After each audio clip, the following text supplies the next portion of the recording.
नमस्कार साथियों, स्वागत है आप सभी का। कैसे हैं आप?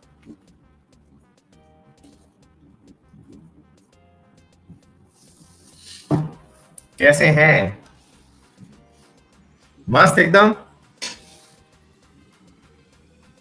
Very good. जो भी मेरे प्यारे साथी आज पहली बार जुड़े हैं उनका बहुत ज्यादा स्वागत है, क्योंकि वो जुड़े तो हैं लेकिन ज्योग्राफी की आखिरी क्लास तक पहुंचते पहुंचते जुड़े हैं। उम्मीद है कि उन्हें ऑलरेडी ये पता होगा कि उन्हें पुरानी क्लास कैसे देखनी है। फिर भी अगर नहीं पता है तो उनकी मैं मदद तो जरूर कर सकता हूँ। आपको केवल इतना करना है कि आपने जहां से मुझे अभी ढूंढा है वहीं पर जाकर के आपको कंप्लीट ज्योग्राफी लिखा हुआ एक सेशन आएगा नीचे की तरफ, है ना। और उसमें लिखा आएगा लगभग 21 या 22 दिन पहले, 21 डेज बिफोर और 22 डेज बिफोर, है ना बेटा। बस उस पर आप क्लिक कर देना। तो आपको होगा ये कि जैसे ही वहां पर आप क्लिक करेंगे तो आपको मेरी पुरानी क्लासेस जो हैं वो भी दिख जाएंगी, क्योंकि उस पर लिखा हुआ है, जो मेरी पुरानी क्लासेस हैं उस पर लिखा हुआ है क्या कहते हैं उसको, कंप्लीट ज्योग्राफी। कंप्लीट ज्योग्राफी लिखा हुआ है, ठीक है ना। तो आपको वहां मिल जाएगा। डन बेटा। चलिए तो शुरू करें भाई। तो आज क्या है हमारे टाइटल में, जो मैं आपको दिखा देता हूं, एक बार देखिए क्या क्या है आपके टाइटल में पढ़ने के लिए। हाँ जी साहब। बेटा पेन ठीक नहीं हुआ अमन, लेकिन चिंता मत करिए, हम तो वैसे भी समझने का काम ज्यादा करते हैं। कल जो है हम प्रॉपर तरीके से पेन सही करवा के ले आएंगे और आपको मिल जाएगा, ठीक है। एक विद्यार्थी कह रहे हैं 500 रुपए की शर्त लगी है। किस बात पर शर्त लगी है भाई, जरा बताइए। अच्छा, अरविंद कह रहे हैं 7 सिस्टर या 8 सिस्टर नॉर्थ ईस्ट न्यूज किस पेपर की थी। मैंने शोटू करी थी ना बेटा आपको। मैं अभी बताता हूँ, फिर से मिल जाएगी वो न्यूज, मैं बताता हूँ आपको, है ना। 1 मिनट में आपको बता देता हूँ। न्यूज़पेपर भी बता देता हूँ और आप कहेंगे तो मैं शेयर कर दूंगा और आप उसका वो निकाल लेना, है ना।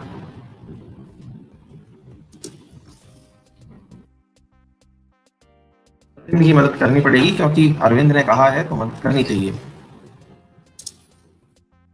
500 रुपए का सवाल है, फिर अरविंद मुझे भी तो भेजेगा।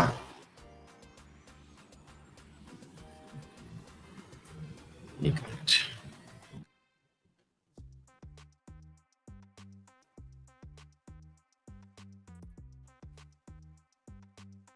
एक मिनट बेटा।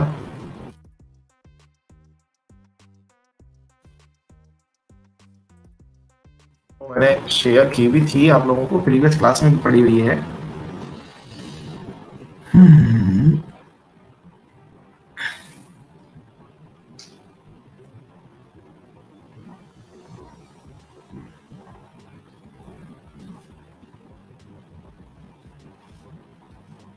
यार वो न्यूज मैंने दिखाई तो थी, अब वो मुझे भी नहीं मिल रही है। ढूंढ दूंगा मैं, फिर बता दूंगा मैं, ठीक है। और कहोगे तो टेलीग्राम पे शेयर कर दूंगा। चलिए फिलहाल के लिए आगे बढ़ते हैं। हाँ जी, मैंने भेजी थी, आप सभी को देखनी भी होगी। टाइम्स ऑफ इंडिया की थी ना, या इंडियन एक्सप्रेस की। मैंने दिखाई थी क्लास में, जो पहले पुराने वाले लोग हैं उनको पता भी है, मैंने क्लास में दिखाई थी, शेयर की थी। टाइम्स ऑफ इंडिया की थी शायद। अभी शेयर कर दूंगा। अभी क्या है, मुझे पढ़ाने की टेंशन हो रही है, इस चक्कर में मैं अटका हुआ हूँ, है ना। चलिए अभी थोड़ा सा पढ़ लेते हैं, लास्ट में बता दूंगा। तुम रुक जाना अरविंद, लास्ट में बता दूंगा बेटा मैं, है। जब क्लास खत्म होगी तब मैं आपको डाउट सेशन के समय पे मैं आपको ढूंढ के बता दूंगा। एनीवे, तो फिलहाल के लिए हम क्या क्या पढ़ने वाले हैं आज मैं वो बता देता हूँ। 1 मिनट चैट ऑफ करेंगे, रुकिए, उससे पहले कुछ जरूरी बतिया तो लें। बतियाने की बात यह है कि हमने कल आपको, जब आपका इंटरनेट बीच में अटक गया था, तब हम लोगों ने आपको समझाया था, सॉइल समझाया था, है ना। और मैंने प्रॉमिस किया था कि आप लोग जब वापस आएंगे तो मैं एक बार आप लोगों को सॉइल वापस समझाऊंगा, याद है। तो मैं एक बार के लिए आपको सॉइल अपडेट कर देता हूं, क्योंकि मैंने आपसे कहा था, क्योंकि कल आप लोगों को इंटरनेट की प्रॉब्लम की वजह से आप सॉइल वाला लेक्चर जो है वो प्रॉपर से सुन नहीं पाए थे, है ना। ये हुआ था ना हमारे साथ में। तो मैंने प्रॉमिस किया था, और प्रॉमिस के गुरुदेव हैं पक्के, जो कहे हुए हैं वो काम तो जरूर करेंगे। तो जो कहा हुआ था अब पहले तो वो सुन लेते हैं, है ना बेटा। बिल्कुल माउंटेन सॉइल सब बता रहे हैं, आप चिंता मत करिए। मक्खी मार दिए हैं पूरी तरह से, है ना। आज नेट को पकड़ के बैठे हुए हैं, बिल्कुल नेट के बगल में बैठे हुए हैं। लैंड केबल जो है उसके बगल में बैठे हुए हैं, चिंता ही ना करें आप। सब कुछ सोच समझ के अच्छे से काम कर रहे हैं। बेफिक्र रहिए आप, आराम से बता रहे हैं आपको, ठीक है। हाँ जी। तो कल हमने ये मैप जो था वो पूरी तरह से आप लोगों को पढ़ाया था, है ना। इस मैप में आपको बताया था कि नदियों से उतर करके जो आता है, जो मट्टी उतर करके आती है उसे आप एलुवियल सॉइल कहते हैं, है ना। और जो लावा से निर्मित जो मट्टी होती है उसे आप ब्लैक सॉइल कहते हैं। अच्छा, ठीक इसी प्रकार से मेरे प्यारे बच्चों, जो फॉरेस्ट की सॉइल होती है वो तो जंगलों के अंदर मिलती ही है। माउंटेन सॉइल जो है वो हमने हिमालय वाले क्षेत्रों में बता दी थी। जहां पर मैंने आपको कहा था बहुत ज्यादा बारिश होती है, वहां पर लेटेराइटिक सॉइल मिलती है ना। तो एक बार के लिए कुछ विद्यार्थी लिख रहे हैं वॉइस मिसमैच हो रही है। बिल्कुल कामली नहीं कर रहे हैं बेटा अभी, है ना, अभी समझा रहे हैं, चिंता बिल्कुल मत करिए, बता रहे हैं। हाँ जी, एक बार के लिए सभी लोग यस और नो में बताइए, आवाज सही से आ रही है क्या? आवाज सही से आ रही है बेटा? एक विद्यार्थी लिख रहा है वॉइस मिसमैच हो रहा है, ऐसा होना नहीं चाहिए। 91% लोगों को सही आ रहा है ना। चलिए, तो बहुत अच्छी बात है, क्योंकि आज इंटरनेट का इशू नहीं होगा, बाकी कोई भी इशू हो सकता है ना। एक विद्यार्थी जो है प्लीज हेल्प मी लिख करके भेज रहा है, लेकिन बेटा तुम्हारी क्या हेल्प करूं, क्योंकि तुम्हारा नाम में क्वेश्चन मार्क लगा हुआ है ना। क्वेश्चन मार्क लगा हुआ है, मैं तुम्हारा नाम भी कैसे लूं बताइए। ठीक है, चलिए सर, तो आगे बढ़ते हैं। मैं आपकी चैट ऑफ कर रहा हूं क्योंकि कुछ विद्यार्थी जो हैं, हाँ भाई, ये अलंकार, बेटा जब भी आपको नोट्स मिले एक चीज सुन लीजिएगा, जिनकी विद्यार्थियों को मेरे क्लास के नोट्स मिले, मैं पहले ही आपसे बोल रहा हूं कि मेरे नोट्सों में आपको प्राथमिकता देनी है इंग्लिश के बारे में, है ना। इंग्लिश के बारे में प्राथमिकता देनी है। इसका मतलब क्या है, क्योंकि मेरा जो कंटेंट इंग्लिश में है मैं उसके बारे में अश्योर हूं कि वो सही है। हिंदी वाला जो कंटेंट बनता है असल में ये गूगल ट्रांसलेटेड है, मैं पहले ही बोल रहा हूं ये गूगल ट्रांसलेटेड है। तो कई बार ऐसा होगा कि आप लोगों को ना, मतलब इंग्लिश और हिंदी वाले शब्दों में थोड़ा बहुत दिक्कत आ सकती है ना। तो कृपया करके आप उसके लिए परेशान ना रहें। आपको हिंदी और इंग्लिश में, इंग्लिश को जहां पर आपको लगे कि हिंदी का अर्थ मिसमैच कर रहा है, वहां आप इंग्लिश वाला एक बार के लिए देख लिया करिए, है ना। चलिए, तो सर शुरू करते हैं आपके साथ में सॉइल के बारे में। सबसे पहले पढ़ रहे हैं हम एल्यूवियल सॉइल के बारे में। देखिए, मैंने आपसे कहा था एल्यूवियल सॉइल वो सॉइल होती है जो कि नदियों के द्वारा बहा करके लाई जाती है। नदियों के द्वारा बहा करके कहां से लाई जाती है? वो सॉइल जो कि पर्वतों से नदियों के द्वारा बहा के लाई जाती है। जैसे आप लोगों को देखिए यहां पर दिख रहा होगा, ये लिखा हुआ है मैंने नॉर्थ ईस्ट प्लेन में और रिवर वैली में, है ना बेटा। तो अपन ने नॉर्थ ईस्ट प्लेन की अगर हमने बात करी या नदर्न प्लेन की हमने बात करी, तो ये हमारे हो गए यूपी बिहार वाले प्लेन, और जो नदियों के द्वारा बहा के लाया गया है। पेनिनसुलर इंडिया, पेनिनसुलर इंडिया का मतलब प्रायद्वीपीय भारत। प्रायद्वीपीय भारत कौन सा है मेरे प्यारे बच्चों? ये वाला जो भारत आपको दिखाई देता है जिसमें हम रहते हैं, इस वाले भारत में ये जो चारों तरफ, एक तरफ है अरब सागर, एक तरफ है इसके नीचे मन्नार की खाड़ी, इधर की तरफ है बंगाल की खाड़ी। ये जो चारों तरफ पानी से, तीन तरफ पानी से घिरी हुई संरचना है भारत की, भारत के मैप में वो त्रिभुजाकार संरचना, ट्रायंगुलर संरचना जो तीन तरफ से पानी से घिरी हुई है, उसे हम पेनिनसुला कहते हैं। आपको मालूम होना चाहिए, मैंने पेनिनसुला में आपको जो नदियां बताई हैं उनके अंदर गोदावरी, कृष्णा, कावेरी, महानदी, ये सब नदियां मैंने आपको बताई हुई हैं, है ना। तो इन नदियों के कारण से बनने वाला जो प्लेन है उनको हम पेनिनसुलर प्लेन कहेंगे, ठीक है बेटा। अच्छा, तो पेनिनसुला प्लेन को अगर हम ध्यान से देखें तो असल में कहने के लिए तो ये वाला पूरा की पूरा प्रायद्वीप हो गया, ये वाला जो पूरा भारत है ना। लेकिन इसमें अगर हम देखें तो सर बीच में तो आपने ये वाला पोर्शन दिखा रखा है। मैंने कहा जी हाँ, इसको तो आपने ब्लैक सॉइल कहा हुआ है। मैंने कहा बिल्कुल कहा हुआ है। जब ये सर ये ब्लैक सॉइल है, तो सवाल ये है कि इस ब्लैक सॉइल के अंदर यदि आप ध्यान से देखें तो ये वाला क्षेत्र तो सर, ब्लैक सॉइल का जो क्षेत्र आपके सामने आ रहा है, ये ब्लैक सॉइल वाला जो क्षेत्र है आपके चारों तरफ, ये कौन सा है? जो चारों तरफ से किससे बना है? लावा से निर्मित है ना। तो लावा से निर्मित है तो सर ये तो पेनिनसुलर इंडिया है। तो पेनिनसुलर इंडिया अगर है तो यहाँ पर ये सॉइल कौन सी वाली है? मैंने कहा भाई ये लावा से है, लेकिन जो चारों तरफ है ये वाला जो क्षेत्र है ये तो डेल्टा वाला क्षेत्र है, जो हमने तटों के रूप में पढ़ा था। उड़ीसा का तट हमने पढ़ा था, उत्तरी सरकार तट हमने पढ़ा था, याद है आप लोगों को?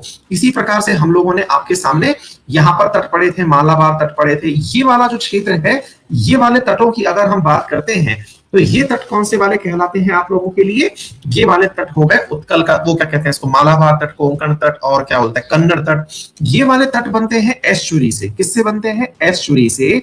और ये वाले जो तट बनते हैं ये बनते हैं डेल्टा से। तो एस्चुरी और डेल्टा के तट और बीच में है प्रायद्वीपीय भारत वाले तट।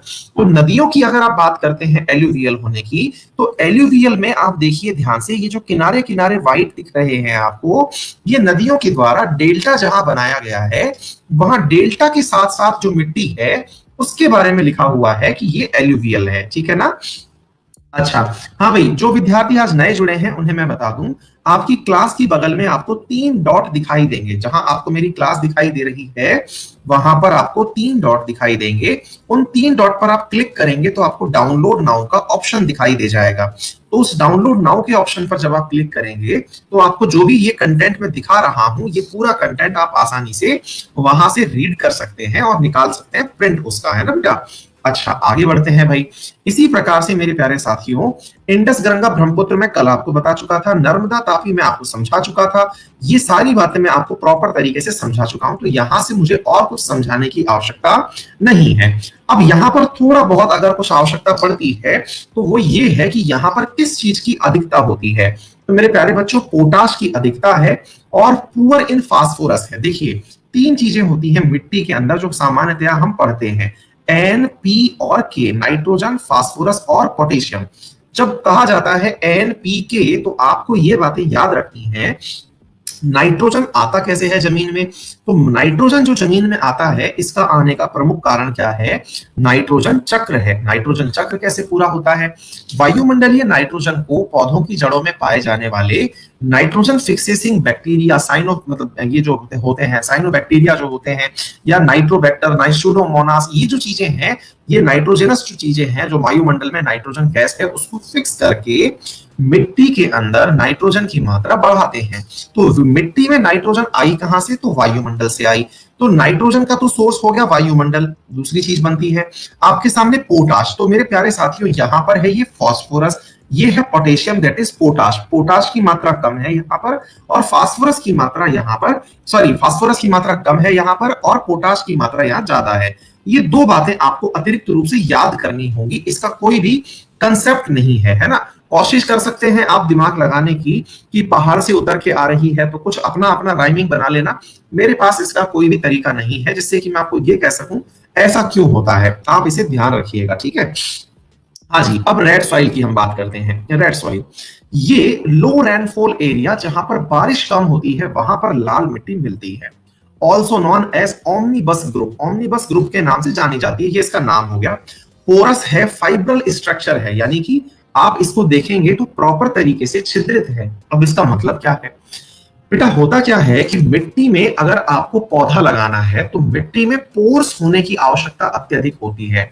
उन मिट्टियों को अच्छा नहीं माना जाता जिनमें पोर नहीं होता, क्योंकि पोरस होने पर आपके वायुमंडल से जो एक्सचेंज ऑफ एयर है वो पर्याप्त मात्रा में हो पाता है। अगर कोई भी मिट्टी पोरस नहीं है तो वहां पर पौधे की वृद्धि अच्छे से नहीं हो पाएगी। क्यों नहीं हो पाएगी, क्योंकि पौधे की वृद्धि में जो हमको ऑक्सीजन की मात्रा जड़ों में चाहिए, ये थोड़ा सा सरप्राइजिंग लग सकता है आप लोगों को कि सर नाइट्रो मतलब ऑक्सीजन की आवश्यकता पेड़ों को भी होती है क्या, बिल्कुल, पेड़ों को तो छोड़िए जड़ों को भी होती है।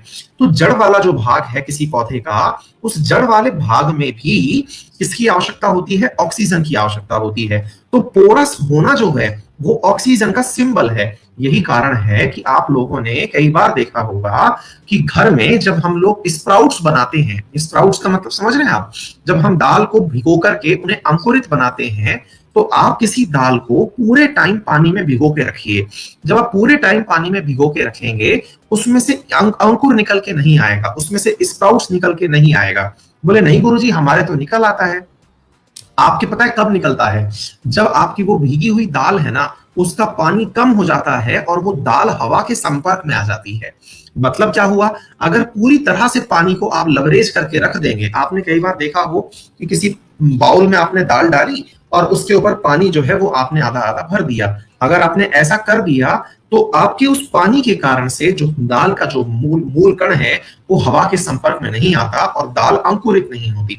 सबसे बेस्ट तरीका होता है कि दाल को हल्का सा पहले भीगने दीजिए 4-5 घंटे, उसके बाद निकालिए और उसे कपड़े में सुखा करके बांध देते हैं और फिर कपड़े में हल्की हल्की बौछार मार रहे होते हैं ताकि उस पोरस कपड़े में हवा भी जाए और थोड़ी मात्रा में पानी भी जाए। इसका कारण समझ में आना चाहिए कि जो पोरस होना है वो पौधे के लिए अत्यंत आवश्यक है, पौधे की वृद्धि के लिए अत्यंत आवश्यक है। दूसरा उदाहरण देता हूं, जो हम लोग मैंग्रोव वनस्पति पढ़ते हैं उन मैंग्रोव वनस्पति के अंदर जो जड़ें हैं वो श्वसन जड़ें पाई जाती हैं जिन्हें हम न्यू मेटाफोर्स कहते हैं। वो श्वसन जड़ें क्यों बनती हैं? क्योंकि जो जड़ें जमीन में गई थी वहां पर इतना पानी था, क्योंकि वो दलदली भूमि थी, वहां इतना पानी था कि जड़ों को श्वसन करने के लिए आवश्यकता जगह नहीं मिली। इसके कारण से जड़ें जो है वो घूम करके पानी से बाहर निकल आई, जिन्हें हम न्यू मेटाफोर्स कहते हैं। ठीक है बेटा। हाँ जी। तो यहाँ पर किस चीज की अधिकता है ये सब आपको खुद पढ़ना पड़ेगा। अब यहाँ पर एक चीज और निकलता है कि लाल कलर मिट्टी को क्यों मिलता है। मैंने कल भी आपसे कहा था कि जो लाल कलर होता है असल में वो फेरिक ऑक्साइड के कारण होता है। मैंने कल भी आपको समझाया था आयरन ऑक्साइड जो है उनके कारण से लाल रंग प्राप्त होता है मिट्टी को। मैंने कल भी ये समझा दिया था, ठीक है ना। ये किसके लिए उपयुक्त है? Wheat, cotton, pulses, tobacco, oil seeds, इनके लिए उपयुक्त है। इसमें और कुछ बताने की आवश्यकता नहीं है। ब्लैक सॉइल को मैं कल प्रॉपर तरीके से समझा चुका हूं, आज मैं इसको नहीं बताऊंगा। कल मैंने आपको बता दिया था लावा से निर्मित होती है, इसके अंदर वाटर को पकड़ने की कैपेसिटी बहुत अच्छी होती है, बारीक होती है। बारीक होने के कारण इसके अंदर पानी को रोकने की क्षमता अत्यधिक होती है। इस कारण से कपास उत्पादन के लिए ये बेस्ट समझी जाती है। ठीक है ना। तो ये मैंने आपको कल भी समझा दिया था। और इसके अंदर कौन सी चीज की अधिकता है, क्या कमी है, आपको स्वयं लर्न करना होगा। लेटेराइटिक सॉइल, मैंने आपसे कहा कि लेटेराइट का मतलब क्या होता है। लेटेराइट का मतलब होता है पत्थर। लेटर मतलब होता है ईंट। ईंट का मतलब समझ रहे हैं आप? आपने कभी ईंट को देखा हो? अपनी ईंट पकाते हैं तो कैसे पकाते हैं? ईंट को बनाने से पहले जिस मिट्टी को यूजुअली हम उपयोग में लेते हैं वहां पानी भरा रहता है। ये देखिएगा, जिस जिस जिस मिट्टी से ईंट बनाते हैं वहां पर पानी भरा रहता है। उस पर्टिकुलर जगह पर पानी लंबे समय तक भरा रहता है। फिर वहां से वो जो मिट्टी है उसके सारे पोर्स खत्म हो चुके हैं। उस मिट्टी को काट काट करके फिर उसकी ईंट बनाई जाती है और फाइनली उसे पका करके लाल रंग दे दिया जाता है। लेकिन सामान्यतया ऐसा, अब आपके दिमाग में एक सवाल आएगा, लाल मिट्टी वर्सेस लेटेराइटिक सॉइल, उसका भी आंसर देंगे हम। लेकिन पहले हम लोग प्रॉपर तरीके से लेटेराइटिक सॉइल को समझने का प्रयास करते हैं। साथियों, ये शब्द बना है लेटर से, जिसका मतलब होता है ईंट। ये become so soft when wet and so hard when dried. जब गीली है तब तो बहुत सॉफ्ट है, और जब आपने इसको सुखा दिया तो एकदम टाइट हो गई। अच्छा, ईंटों के साथ भी यही होता है सर? तो बोले सर गीली जो है वो तो बहुत सॉफ्ट है, तो ऐसा तो काली मिट्टी में भी होता है। भाई काली मिट्टी जो बनती है ना, काली मिट्टी बनने का आधार है लावा। अगर लावा नहीं है, जो कि वहां पर मैंने डेक्कन प्लेट्यू में आपको बताया था, तो काली मिट्टी नहीं बन पाएगी। तो बोले ठीक है सर, फिर क्या है? ये कहाँ मिलती है? मैंने कहा भाई ये ऐसी जगह मिलती है जहां तेज तो बारिश होती हो और तेज धूप पड़ती हो। बोले सर ऐसा कहाँ होगा? मैंने कहा ट्रॉपिकल रीजन में होगा। बोले इसका मतलब क्या हुआ? जो ट्रॉपिक ऑफ कैंसर है हमारी, यानी कर्क रेखा है, कर्क रेखा से आप इक्वेटर की तरफ जब चलेंगे ना, तो कर्क से इक्वेटर की तरफ चलने पर जो क्षेत्र मिलता है हमें, वो है उष्णकटिबंधीय क्षेत्र। उन क्षेत्रों में जहां तेज बारिश और धूप का कॉम्बिनेशन मिल जाएगा वहां ये चीज मिल सकती है। सवाल बनती है सर तेज बारिश हमारे उस ट्रॉपिकल क्षेत्र में कहां मिलेगा? मैंने कहा भाई ट्रॉपिकल क्षेत्र में मिलेगा जहां साउथ वेस्ट मानसून टकराता है। साउथ वेस्ट मानसून कहां टकराता है? मैंने कहा मालाबार कोस्ट पे टकराता है। मालाबार कोस्ट पर धूप भी है, यानी कि जो आपको ट्रॉपिकल रीजन है वो भी है, और साथ में यहाँ पर क्या है मेरे प्यारे बच्चों? तेज बारिश हुई है। हाँ भाई एक बार थम्स अप करिए, ये बात समझ में आ रही है जो मैं बोल रहा हूं? जो नए विद्यार्थी हैं उनसे मैं एक्सपेक्ट नहीं करता कि उन्हें ये बात समझ में आए, लेकिन पुराने विद्यार्थी जो कि इन सब बातों को 3 महीने से पढ़ रहे हैं, उन्हें एक एक बात समझ में आएगी। आप नए हैं तो आपके दिमाग में सवाल हो सकता है, इसके लिए मैं जिम्मेदार नहीं हूं सर। आपको पूरे 3 महीने के लेक्चर खत्म करने होंगे, तब जाकर के आपको ये बातें समझ में आएंगी कि कहां बारिश आती है, मालाबार तट कहां है। पहले उन लेक्चर्स को खत्म करिएगा, है ना। आपकी मेहनत डबल ट्रिपल हो जाती है क्योंकि आपको पुराने लेक्चर्स भी खत्म करने होंगे। ठीक है ना। हाँ भाई एक बार थम्स अप कर दीजिए सभी लोग। हाँ जी, और एक बार मैं पोल और करा देता हूं कि मैं जो बोल रहा हूं वो समझ में तो आ रहा है ना? यस और नो में आंसर कर दीजिए। जो मैं बोल रहा हूं वो समझ में आ रहा है? पोल नहीं आ रहा है ना? 1 मिनट रुकिए। हम्म।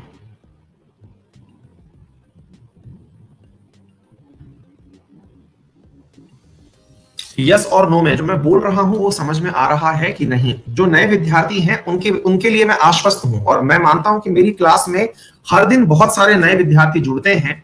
उनकी एक्सपेक्टेशंस बहुत हाई हैं, मैं मानता हूं, क्योंकि मैंने ही उनकी उन एक्सपेक्टेशंस को वहां तक पहुंचाया है। लेकिन मैं हर बार यही लाइन बोलता आया हूं कि ज्योग्राफी आज अपने अंतिम पड़ाव में है। मतलब ज्योग्राफी के आप आखिरी लेक्चर में शामिल हुए हैं। इसके बाद मुश्किल से एक आध लेक्चर की आवश्यकता पड़ेगी जब विद्यार्थियों को डाउट्स आएंगे। तो ऐसी स्थिति में सर आपको पुरानी क्लासेस समझनी पड़ेंगी। यहाँ क्लास में 85% बच्चे ऐसे हैं जो बहुत लंबे समय से या तो पढ़ रहे हैं और या फिर उन लेक्चर्स को खत्म कर चुके हैं। तो इसके लिए मैं आपसे इतना ही रिक्वेस्ट करूंगा कि आप परेशान ना हो। आपको अपना समय निकाल करके, अब जैसे कल सैटरडे संडे है ना, एटलीस्ट सैटरडे संडे सुबह से लेकर शाम तक इंडियन ज्योग्राफी के सारे लेक्चर खत्म कर दो जो कि आपके रनिंग में चल रहे हैं। उससे कम से कम आपको ये बातें अच्छे से समझ में आ जाएंगी। उम्मीद है आप मेरी सलाह को सकारात्मक रूप से लेंगे और अपना थम्स अप करके मुझे अपना वो भी बताएंगे, रेस्पॉन्स भी बताएंगे। कुछ विद्यार्थी आप में से ऐसे भी होंगे जो कि इस चीज की उम्मीद में होंगे कि सर आपने चैट बॉक्स क्यों ओपन नहीं कर रखा? क्योंकि बेटा चैट बॉक्स ओपन करने के बाद में हरि अनंत हरि कथा अनंता इतने विद्यार्थी हैं कि वो अपनी अपनी बातें जब बोलने लगेंगे, और मेरा ध्यान ऐसा है कि मैं हर बच्चे की बात पढ़ने लग जाता हूं, तो उससे आपको परेशानी हो जाएगी, है ना बेटा? चलिए आगे बढ़ते हैं। तो हमने क्या कहा, तो ये क्या होता है, अब ध्यान से समझना। एक जो सबसे इंपॉर्टेंट चीज है ना वो क्या है, इस मिट्टी का निर्माण क्यों होता है? इसका निर्माण होता है हाई लीचिंग के कारण। अब सवाल तगड़ा बनता है, सर लीचिंग क्या होती है? हमने लीची खाई तो है लेकिन लीचिंग नहीं सुनी। हाँ सर, मॉब लिंचिंग सुनी है सर हमने, ये लीचिंग नहीं सुनी सर। ये लीचिंग शब्द क्या है? हाँ भाई सही कह रहा हूं ना, थम्स अप कर देना भाई। हमने सब कुछ सुना है सर लेकिन ये लीचिंग शब्द नहीं सुना। अब बताते हैं लीचिंग क्या होता है। बेटा लीचिंग असल में क्या है कि अपन ने जब पानी गिराया मिट्टी पर, तो बेटा मिट्टी के अंदर जो मिनरल्स थे ना वो पानी के साथ बह करके या तो इस मिट्टी की ही गहराई में चले गए या फिर वो पानी के साथ बह करके नदियों में चले गए। लीचिंग को आप इस तरह से समझिए, जमीन में से मिनरल्स का धुल जाना लीचिंग है। ये बात समझ में आई हो तो थम्स अप करें। जमीन में से मिनरल्स का धुल जाना, मिट्टी के अंदर मिनरल्स हैं, बहुत बड़ी मात्रा में मिनरल्स हैं, सबको पता है। वो मिनरल्स तेज बारिश की वजह से उसके अंदर लेवल से होते हुए मिनरल्स आए कहां से? मिनरल्स आए ह्यूमस की वजह से मिनरल्स बने। वो ह्यूमस जो है वो पौधों के अंदर, वो ह्यूमस जो है वो पौधों के अंदर पौधों के गलने से निर्मित हुआ। उनकी वजह से जो मिनरल्स बने हैं वो बह करके अगर पानी से गहराई में चले गए या बाहर चले गए, ये प्रक्रिया लीचिंग है। आपको ऑब्वियस सी बात मालूम होनी चाहिए, तेज बारिश हो रही है सर, तेज बारिश हो रही है तो मिनरल निकल के चल दिए, अच्छी बात है सर। फिर क्या हुआ? Lime and silica will be leached away from the soil. देखिए लिखा हुआ है, लाइम मतलब चूना और सिलिका। अरे भाई साहब, चूना तो पानी में बहुत जल्दी घुलता है और सफेदी वाला व्हाइट वॉश बन जाता है, तो और जो सिलिका है ये दोनों लीच हो गए, ठीक है। Organic matter of the soil will be removed fast. जो कार्बनिक पदार्थ हैं मिट्टी के अंदर से वो भी जल्दी से साफ हो गए by the bacteria as it is high temperature. तेज गर्मी है तो जितना भी आप लोगों के पेड़ पौधों के कारण से ऑर्गेनिक पदार्थ मिट्टी में बना था। अब क्या ही पूछेंगे सर ऐसा कैसे हुआ था, अभी बताते हैं। एक बात बताइए सर कि जहां तेज बारिश है वहां पेड़ पौधे लगे होंगे, ये तो हम भी मानते हैं, बिल्कुल सर। सर पेड़ पौधे लगे होंगे तो पेड़ों से पत्ते गिरते ही हैं जमीन पर, ऐसा तो है नहीं? आपने अगर पौधे देखे होंगे तो पौधों की प्रवृत्ति है, पतझड़ के अलावा भी पत्ते जमीन पर गिरते अवश्य हैं। पत्तों का गिरना कोई बहुत बड़ी बीमारी नहीं है, बाल की बीमारी की तरह है, ये गिरते ही है, अच्छी बात है। फिर क्या हुआ? अगर वो गिरेंगे सर तो वो सड़ेंगे भी। बोले बिल्कुल सड़ेंगे सर। मैंने कहा बेटा गर्मी जो है वो बारिश और गर्मी दोनों मिल जाएं तो उमस का सा जो मौसम बनता है ना, जो इन दिनों चलने वाला है, वो समझिए कि बैक्टीरिया के विकास के लिए एकदम बेहतरीन मौसम है। बोले अच्छा सर फिर क्या होता है? मैंने कहा बेटा ऐसी स्थिति में वो जो बना हुआ पत्ता था, गिरा हुआ पत्ता था ना, वो किस में बदल गया? ह्यूमस में बदल गया। ह्यूमस का मतलब क्या होता है सर?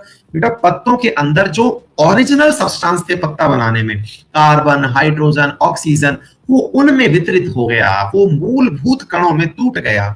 ये प्रक्रिया ह्यूमस निर्माण की प्रक्रिया कहलाई। इतनी बात समझ में आई, अच्छी बात है सर। सर फिर क्या होता है? मैंने कहा तेज गर्मी पड़ेगी ना तो ह्यूमस का विकास और ज्यादा होगा।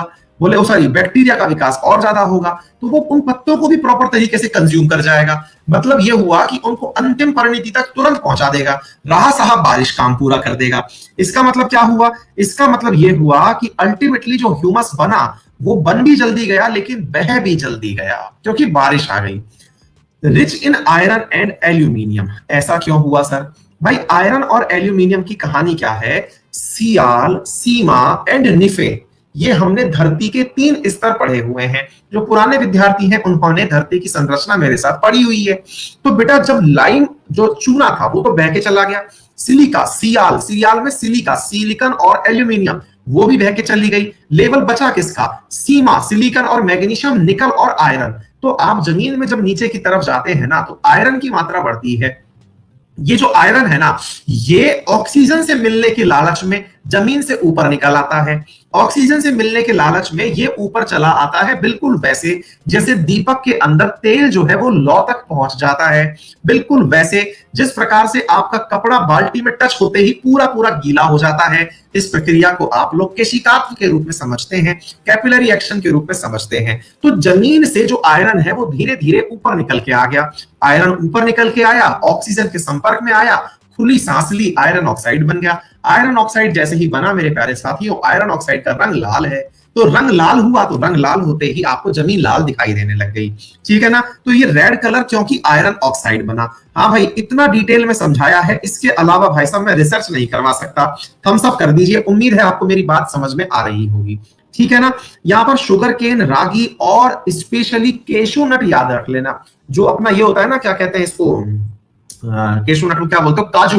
काजू के कल्टीवेशन में बहुत ज्यादा उपयोगी है। अब मैं आपको बताऊं, आप में से जिन लोगों ने गोवा जाने का या तो सपना देखा है या सपना पूरा कर लिया है, वहां गोवा जाकर के गोवा की एक लोकल शराब मिलती है जिसका नाम होता है फैनी, है ना? और वो फैनी नामक जो शराब है असल में वो काजू से बनती है। बोले क्यों बताना चाह रहे हो सर? क्या हमको आप ये कहना चाहते हो कि फैनी पीनी है? भाई मैं ये नहीं बताना चाह रहा, मैं ये बताना चाह रहा हूं कि फैनी काजू से बनती है। फिर गोवा में ही क्यों बनती है? मैंने कहा गोवा में काजू पैदा होता है। काजू सर कहां पैदा होता है? मैंने कहा जिस मिट्टी में आयरन ज्यादा होता है। ये कहां है? मैंने कहा जहां तेज बारिश और तेज धूप हो। तो बोले ये कहां है? मैंने कहा वेस्टर्न घाट पे। मैंने कहा कौन सा राज्य है? बोले गोवा है। गोवा के अलावा महाराष्ट्र भी है और आप लोगों का केरला भी है। चीजें रिलेट करेंगे, चीजें अच्छे से समझ में आ जाएंगी। तो जिन विद्यार्थियों को लेटराइटिक सॉइल समझ में नहीं आई थी, क्या उनको अब प्रॉपर तरीके से लेटराइटिक सॉइल समझ में आ गई है? एक बार यस नो में बता दीजिए बेटा। क्या आप लोगों को लेटराइटिक सॉइल अच्छे से समझ में आ गई है? बहुत बढ़िया बेटा, थैंक यू सो मच।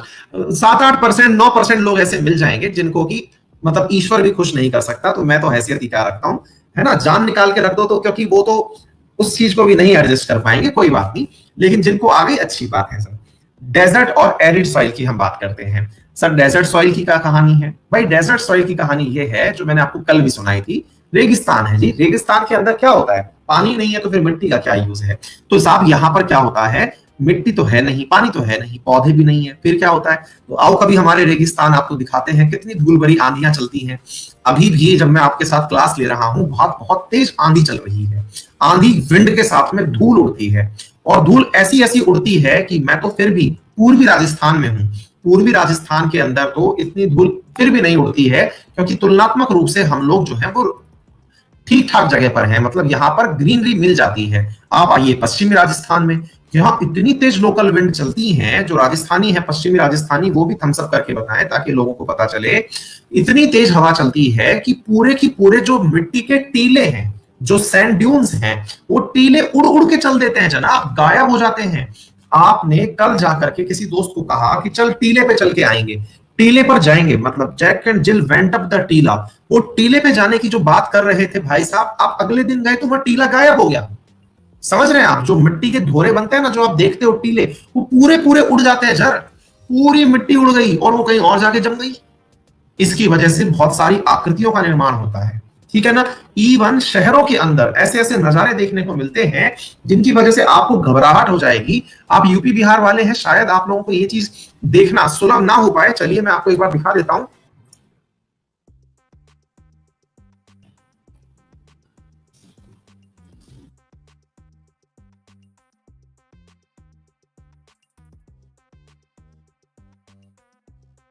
आप लोगों को ऐसा लगेगा कि ऐसा भी होता है क्या सर?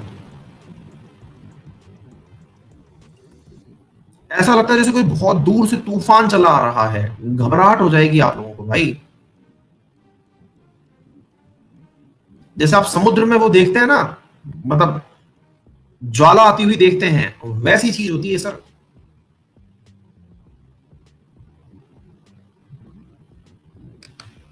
तो अभी दिखाते हैं सर आपको, हमारा राजस्थान बहुत रोचक है।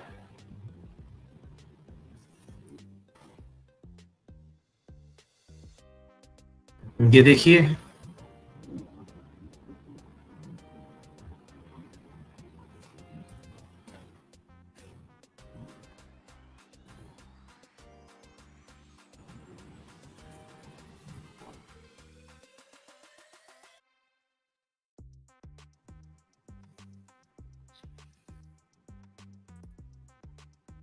कुछ दिख जाए तो थम्स अप कर देना, मैंने तो अपलोड कर दिया है।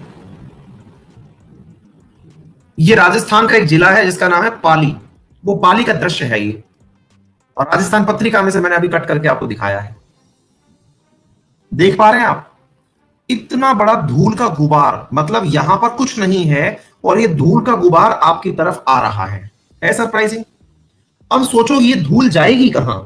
शहर का जो दृश्य है, अब मैं आपको वो दिखा देता हूं कि जब शहर में आती है तो शहर की हालत कैसी होती है। तो आपको ऐसा लगेगा कि कुछ दिख ही नहीं रहा है, एकदम डेंस फॉग हो जाएगा, ऐसा लगेगा कि सब कुछ विलुप्त हो गया है।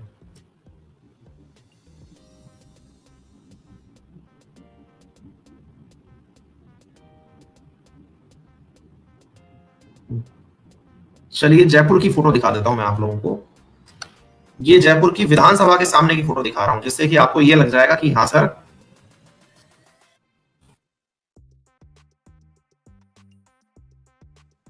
ये जयपुर की विधानसभा जो है ना, वहां की फोटो है। देखो,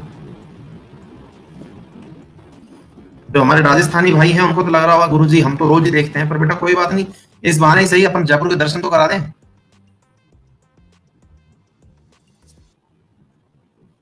ये देखो बेटा, ऐसा दृश्य सामान्यतया आप फॉग में देखते हैं, दिख रहा है?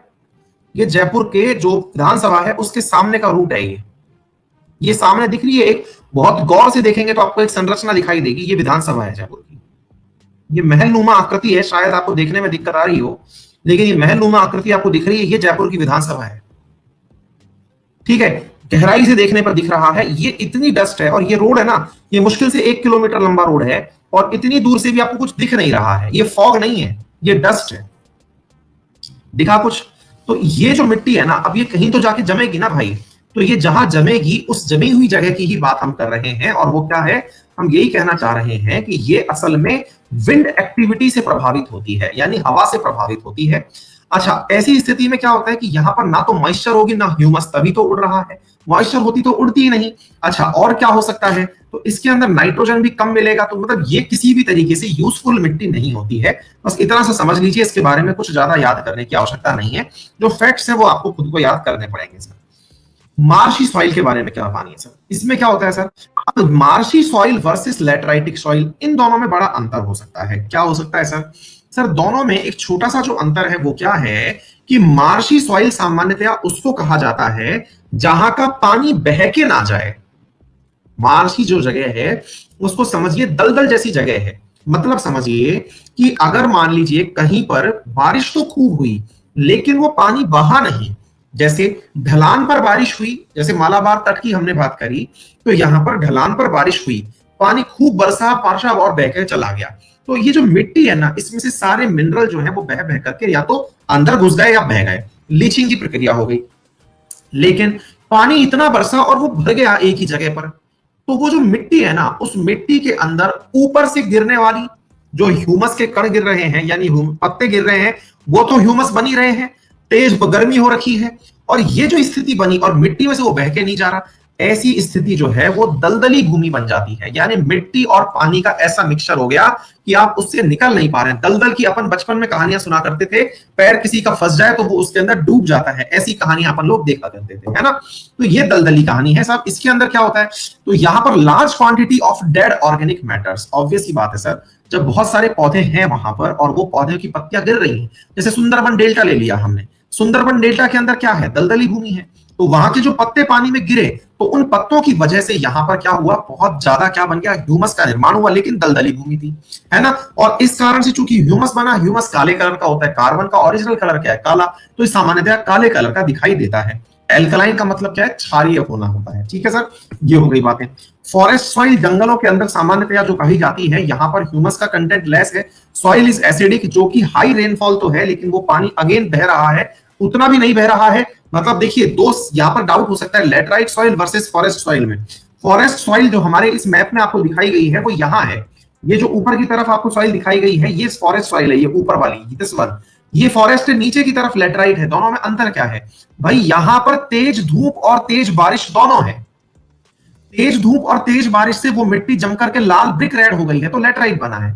इसके अंदर क्या है, इस मिट्टी के अंदर तेज धूप भी नहीं है, तेज बारिश भी नहीं है, पौधे हैं, जो सामान्य वर्षा में पौधे उत्पन्न होते हैं भाई, 75 से 100 सेंटीमीटर बरसात है अगर, तो वहां पर आसानी से पौधे बनते हैं। तो ऐसी स्थिति जो होती है, वहां की मिट्टी जो होती है वो कैसी कहलाती है, ये क्या बोलते हैं आपकी फॉरेस्ट सॉइल कहलाती है। डन। माउंटेन सॉइल और फॉरेस्ट सॉइल में फिर क्या अंतर है, तो भाई माउंटेन सॉइल में अगर ये फॉरेस्ट सॉइल अगर बनी हुई है तो माउंटेन पर यहां से मिट्टी का बिना चाहते हुए भी अपर्दन होगा ही। मतलब क्या हुआ, मतलब ये हुआ कि यहां पर मिट्टी जो बनेगी वो थोड़ी सी भी बारिश होगी तो भी वो बह करके नीचे चली जाएगी। फिर बोले सर फिर लेटराइटिक सॉइल और इसमें क्या अंतर है, मैंने कहा लेटराइटिक सॉइल में तेज बारिश जरूरी होती है, तेज धूप जरूरी होती है। फिर माउंटेन सॉइल में क्या होता है, मैंने कहा माउंटेन सॉइल के अंदर ना तो तेज बारिश होती है ना तेज धूप होती है। फिर फॉरेस्ट सॉइल और माउंटेन सॉइल में क्या अंतर होता है, मैंने कहा फॉरेस्ट होने के लिए, फॉरेस्ट सॉइल होने के लिए फॉरेस्ट जरूरी है, जहां पौधे लगे हुए हैं वहां पर बन रही है। बोले उदाहरण दो, मैंने कहा अगर आप लोग हिमालय को ध्यान से देखते हैं, बोले फिर एक बात बताओ सर, वेस्टर्न घाट और हिमालय में किसको हम क्या माने। मैंने कहा भाई वेस्टर्न घाट जो आप देख रहे हो ना, उसके वेस्ट वाले तट पर जहां से मानसून एंट्री कर रहा है वहां पर तो आपको मिल रही है लेटराइटिक सॉइल, जो मैंने आपको यहां दिखा दी। क्योंकि यह ट्रॉपिकल क्षेत्र में है तो धूप भी ज्यादा है, लेकिन हिमालय जिस क्षेत्र में चला गया वो टेम्परेट जोन में निकल लिया, टेम्परेट में चला गया तो वहां ना तो धूप ज्यादा है, नंबर एक, नंबर दो ना वहां बारिश ज्यादा है। ऐसी स्थिति में क्योंकि साउथ वेस्ट मानसून पहुंचते पहुंचते जान निकल जाती है, तो जो वन बने तो वो फॉरेस्ट सॉइल के ही बने। तो फिर एक बात बताओ, माउंटेन सॉइल और फॉरेस्ट सॉइल में क्या अंतर है, मैंने कहा भाई लगभग एक ही जैसी चीज है, लेकिन फॉरेस्ट जमीन पर भी लग सकते हैं, लेकिन माउंटेन तो माउंटेन पर ही रहेंगे ना। फॉरेस्ट तो अगर जरूरी ना हो तो पंजाब हरियाणा इनमें भी तो फॉरेस्ट लग सकते हैं ना भाई, उत्तराखंड और इनके जो वो इलाके हैं, मतलब जो प्लेनर प्लेन्स हैं उनमें भी तो फॉरेस्ट लग सकते हैं ना, लेकिन माउंटेन तो माउंटेन पर ही रहेंगे ना भाई। तो ऐसी स्थिति में इन दोनों के बीच में कंफ्यूज होने की आवश्यकता नहीं है। माउंटेन में बनने वाली जो मिट्टी होती है वो जल्दी से बह करके नीचे चली जाती है, ठीक है ना। वही मिट्टी बह करके जब नीचे जाती है तो एलुवियल सॉइल का निर्माण करती है, तो जो मैदान में दिखती है तो वो एलुवियल सॉइल कहलाती है, ठीक है सर। तो यहां पर हो गया आपका मिट्टी का ज्ञान पूरा, जो मैंने आपको प्रॉपर तरीके से समझा दिया। अपना अधिकतम और बेस्ट प्रयास मैंने किया, उसके बावजूद भी उम्मीद करता हूं कि बहुत सारे बच्चे जो हैं वो इस बात से कन्विंस होंगे कि हमें खुद से पढ़ने की भी बहुत ज्यादा आवश्यकता है, और मैं इस चीज में बिल्कुल मना नहीं करता। क्यों नहीं करता, क्योंकि सर बात ऐसी है कि कुछ बातें ऐसी हैं जो फैक्चुअल होती हैं, फैक्चुअल चीजें समझने के बाद भी हमें खुद पढ़नी होती हैं। जैसे आपको माइंस एंड मिनरल्स की मैं आपको एक शीट प्रोवाइड करा रहा हूं, जैसे भारत की कृषि में क्या स्थिति है इसकी मैं आपको एक शीट प्रोवाइड करा रहा हूं, वो शीट आपको स्वतः ही याद करनी होगी कि क्या क्या खास है। अब जैसे फूड ग्रेन है, फूड ग्रेन में नंबर 1, नंबर 2, नंबर 3 पर कौन है, तो मैं इसमें अगर आपको महीने भर भी भाषण दूं तो मेरा भाषण वेस्टेज ही चला जाएगा, उसका कोई मीनिंग नहीं निकलेगा। उम्मीद है आप भी इतनी समझदारी प्रदर्शित कर ही देंगे, है ना। चलिए तो देखिए, अब मैं आपको एक कंटेंट और अपलोड कर रहा हूं, उसे भी देख लीजिएगा।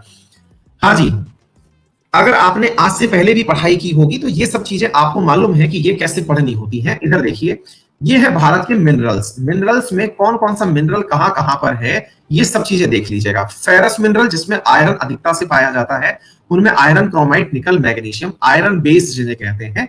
नॉन फेरस जिनमें आयरन नहीं पाया जाता। Precious mineral platinum, gold, silver. तो बोले इसका मतलब क्या है, मैंने कहा मिनरल्स में जहां आयरन प्रचुरता से पाया गया वो फेरस मिनरल कहलाया, नॉन फेरस जहां पर आयरन साथ में नहीं पाया गया वो नॉन फेरस कहलाया।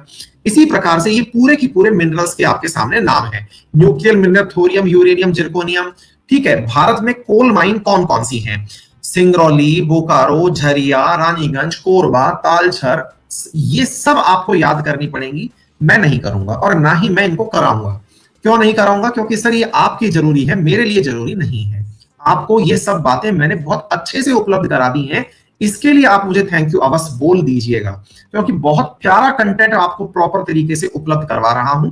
इंडिया में और कहां आयरन कहां मिल रहा है, कोयला कहां मिल रहा है, petroleum, manganese, mica, aluminium, copper, gold, diamond, ये कहां मिल रहा है, ये प्रॉपर लिस्ट आपको उपलब्ध करवाई जा रही है। इसके अतिरिक्त जो फर्स्ट रैंक स्टेट है, फर्स्ट रैंक स्टेट मतलब क्या हुआ, कौन सा राज्य किस चीज में प्रथम है, जैसे कोयले में झारखंड, बॉक्साइट उड़ीसा, ये सारी चीजें मैंने आप लोगों को यहां पर उपलब्ध करवाई। नंबर एक, भारत में ऑयल रिफाइनरी कौन कौन सी है, ये सारा कंटेंट देख लीजिएगा। ये सारी चीजें आपको रोजाना के हिसाब से 2-2 पन्ने करके याद करनी पड़ेंगी। फिर से सुन लीजिए, ये सारी चीजें आप लोगों को रोजाना 2-2 पेजेस करके याद करनी पड़ेंगी। मैं अगर रीडिंग भी लगा दूंगा, इसमें कुछ भी नहीं हो पाएगा, रीडिंग भी वेस्टेज ही जाएगी, समय की बर्बादी होगी। अल्टीमेटली आपको याद करना है। इसके अलावा मैप में दिखा दिया कि रिफाइनरी कहां पर है, आपको ये याद करनी होंगी, याद अवश्य कर लीजिएगा। ऑयल फील्ड कौन कौन से हैं इंडिया के, प्रॉपर तरीके से डिगबोई, मुंबई हाई, मंगाला राजस्थान के अंदर, मंगला जिसे कहते हैं, ऐश्वर्या राजस्थान में, भाग्यम राजस्थान में, 3 राजस्थान में, बॉम्बे हाई और डिगबोई। डिगबोई वाला जो है यहाँ पर आपको मालूम ही है, आजकल जो है वो आग का काम चल ही रहा है, ठीक है। इसके अलावा इंडियन परिवहन के अंदर प्रमुख हवाई अड्डे कौन से हैं, प्रमुख हवाई अड्डों में आपके सामने, अरे कम से कम कुछ तो रेस्पॉन्स ढंग का दे दो। इतना अल्टीमेट कंटेंट खुद से ढूंढने बैठोगे ना, और बेटा रही बात इस चीज की ना, आपने जितनी भी एक्सपेक्टेशन लगा रखी है, ओपन चैलेंज दे रहा हूं, जिस लेवल का कंटेंट मैंने पढ़ाया है और जिस लेवल का कंटेंट मैंने दिया है, ऑल ओवर इंडिया में ऑनलाइन कंटेंट पर कहीं भी प्राप्त हो जाए। इवन ऑनलाइन तो छोड़ो, यहां कम से कम पूरा तो करा रहा हूं, ऑफलाइन में तो पूरा भी नहीं होता है, ठीक है ना। ये कंटेंट कहीं भी मिल जाए तो ये प्रॉपर तरीके से चैलेंज है, ओपन और ऑनलाइन इंटरनेट पर बैठ के दे रहा हूं मैं, ठीक है। हाँ भाई, इंटरनेशनल एयरपोर्ट्स सारे की सारे, मेजर पोर्ट्स कौन कौन से हैं इसमें बधावन ऐड कर लेना, बाकी सारे हैं। इंडियन रेलवे कौन सी रेलवे, कौन सी ट्रेन, पहली फर्स्ट तेजस एक्सप्रेस कहां चली थी, पहली अंत्योदय कब चली थी, पहली हमसफर कब चली थी, पहली राज्य रानी, पहली राजधानी, दुरंतो, गरीब, शताब्दी, राजधानी, first electric, first passenger, first train कब चली थी। ये फैक्ट्स ऐसे हैं सर, मैं कह रहा हूं इन फैक्चुअल फाइल को अगर रोजाना भी याद करने बैठोगे ना, जो भी पेपर में अब तक चीजें आती हैं वो सारी हो जाएंगी, ठीक है। इसके अलावा रेलवे जोन कौन कौन से हैं सारे चेक कर लेना। इसके अलावा रेलवे के फैक्ट्स क्या क्या हैं, ये सारी बातें, एक एक कौन सी सुरंग लंबी है, कौन सी छोटी है, ये सारी बातें, ये एक एक चीज यहां पर प्रॉपर तरीके से लिख के दी हुई है, ठीक है ना। अच्छा, इनको मैं पढ़ करके आपका कुछ भी भला नहीं कर पाऊंगा, ये आप ही को पढ़नी है। भारतीय सड़कों में कौन सा जाल कितने किलोमीटर का है, क्या कुछ है, NH1 किसे कहते हैं, NH1 किसे कहते हैं, ये सब चीजें आपको पढ़नी होंगी, पढ़नी होंगी, पढ़नी होंगी, ठीक है। सारा डेटा मैंने आप लोगों को यहां पर उपलब्ध करवा दिया है। इसके अलावा एक डेटा और भी उपलब्ध करवाया है मैंने, वो भी दिखा देता हूं, एक मिनट रुकिए, चेक करने दीजिए। हाँ अभी कराता हूं, रुकिए।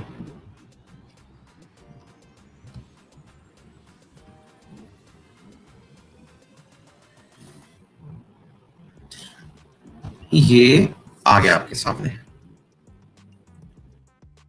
हाँ जी, भारत की प्रमुख ट्राइब्स, अगेन इसमें मैं कुछ भी नहीं कर सकता, आपको ट्राइब्स याद करनी होंगी। भील कहां मिलते हैं, गोंड कहां मिलते हैं, संथाल कहां मिलते हैं, मीना कहां मिलते हैं, नाकड़ा कहां मिलते हैं, ओराव कहां मिलते हैं, सुदालिस कहां मिलते हैं, ये सब आपको जानने होंगे। वर्ली कहां मिलते हैं, ये आपको जानने होंगे। कोंकण, कंवर, कंवार, ये सब आपको जानने होंगे, ठीक है।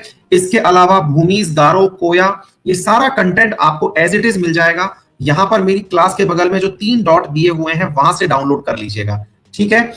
हाँ जी, और बायोस्फीयर रिजर्व कौन कौन से हैं बेटा, इनका A4 मत मांगिए, इनका A4 मत मांगिए, इनको एज इट इज प्रिंट निकलवाइए, एक एक पेज याद करके चलिएगा। नेहा, याद तो करना पड़ेगा बेटा, इसका कोई भी मतलब इलाज नहीं है। आपको पास होना है तो ये मेहनत तो छिपी हुई मेहनत है जो करनी ही पड़ेगी सर, है ना। आपके लिए मैंने ऑप्शन ओपन कर दिया, आप थैंक यू अवश्य बोल सकते हैं मुझे कि गुरुजी ये काम बढ़िया करवा दिया, है ना। अगर मतलब आप थोड़े भी समझदार हैं, आपने अगर खुद से पढ़ाई करी है, तो आप लोगों को इस चीज की मतलब कद्र तब जब होगी जब आप पेपर में इन चीजों को देखेंगे। भाई साहब, मैं आपको खुश करने के लिए मना कर देता, कह देता ये इंपॉर्टेंट नहीं है, नहीं मैंने ऐसा नहीं किया।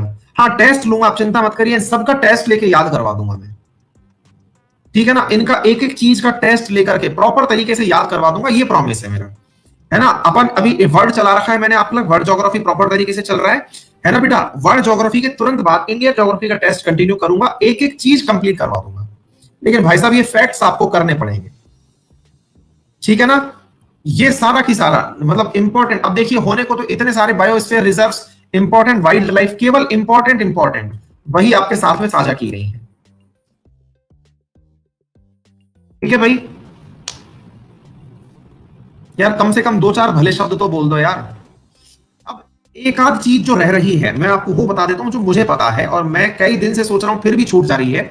एक तो रह रहे हैं आइलैंड, जो मुझे पता है, जो मैं कराऊंगा। ऐसे तो ज्योग्राफी अनंत है सर, मैं पूरा ऑप्शनल पेपर थोड़ी पढ़ा रहा हूं, जो बच्चों को पता होनी चाहिए। एक तो आइलैंड, दूसरी चीज जो पता होनी चाहिए वो पासेस, मैंने पहले भी कहा हुआ है, आइलैंड, पासेस, और बस ये बचती है। तो मैं एक सेशन आप लोगों का इस चीज के ऊपर कंप्लीट करवा दूंगा, ठीक है ना। हाँ जी हाँ, रॉक्स का कंटेंट भी मैंने उपलब्ध करवा दिया है। रॉक्स में थोड़ा सा समझा भी देता हूं, रुकिए, रॉक्स पढ़ लीजिए थोड़ा सा। हाँ ये समझाने का टाइटल है, मैं थोड़ा समझाता हूं। मैंने शायद सुबह भी अपलोड कर दिया था, कल भी अपलोड किया था, नहीं किया था तो मैं अभी अपलोड कर दे रहा हूं। रुकिए एक मिनट रुकिए भाई साहब। देखिए बात ऐसी है ना, कराने के लिए तो मैं बोलूं तो भाई साहब 5-5 महीने बच्चे ऑप्शनल का सब्जेक्ट 3-3 घंटे पढ़ के यही चीज पढ़ते हैं, तो उसका तो कोई इलाज है नहीं सर। मैं ऑप्शनल पढ़ा नहीं रहा हूं, याद रखिएगा। आप एसएससी की तैयारी कर रहे हैं, इतना भी पढ़ लिए ना तो पढ़ाने लायक स्थिति में आ जाओगे, यानी खुद टीचर बन जाओगे। बस इतना समझ लो, बाकी तो ज्ञान क्या ही देना आप लोगों को।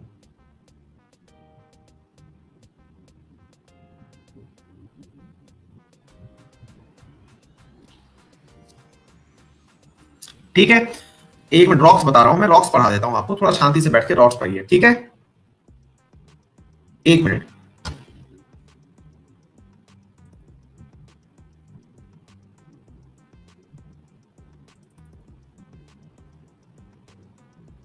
हाँ जी आइए। तो हम यहां पर चर्चा कर रहे हैं आपके सामने इंडियन रॉक्स की, ये बिल्कुल पढ़ सकते हैं। आइए मेरे प्यारे बच्चों, इंडियन रॉक्स 3 प्रकार की हैं। चट्टानें जो है वो 3 प्रकार की होती हैं। कौन कौन सी? आग्नेय, सेडिमेंट्री, और तीसरी होती है मेटामॉर्फिक। क्या क्या है इन तीनों का मतलब हम समझने का प्रयास करते हैं। देखिए सर होता क्या है, rocks are the most common material on earth, they ordinarily lies in, हाँ भाई, इनका आप लोग जो है चट्टानों का जो प्रकार है ये 3 प्रकारों में विभक्त कर रखा है। इन तीनों प्रकारों में जो मुख्य रूप से जो चीजें निकल के आती है ना, उनको क्या कहते हैं आप लोग? आग्नेय चट्टान। मैं एक बार यहां पर आपको दिखा देता हूं, एक मिनट। मैंने आग्नेय चट्टान, अवसादी चट्टान और रूपांतरित चट्टान, ठीक है। अवसादी यानी कि सेडिमेंट्री, सैंड से मतलब रखती है, और तीसरी है मेटामॉर्फिक जो कि रूपांतरित हो चुकी है। इन तीनों को हम इस डायग्राम से समझ सकते हैं, लेकिन इस डायग्राम को समझने से पहले थोड़ी बहुत बेसिक बातें कर लेते हैं। सुनिए सर क्या कह रहा हूं मैं। Rocks are the most common material on the earth. They ordinarily lie everywhere on the ground, जो कि सब तरफ धरती पर पाए जाते हैं, ठीक बात है। They constitute most of the landform, समझ में आता है सर, रॉक तो सब जगह मिलती है। There is a close relation between rock and landform. क्या है आइए देखते हैं।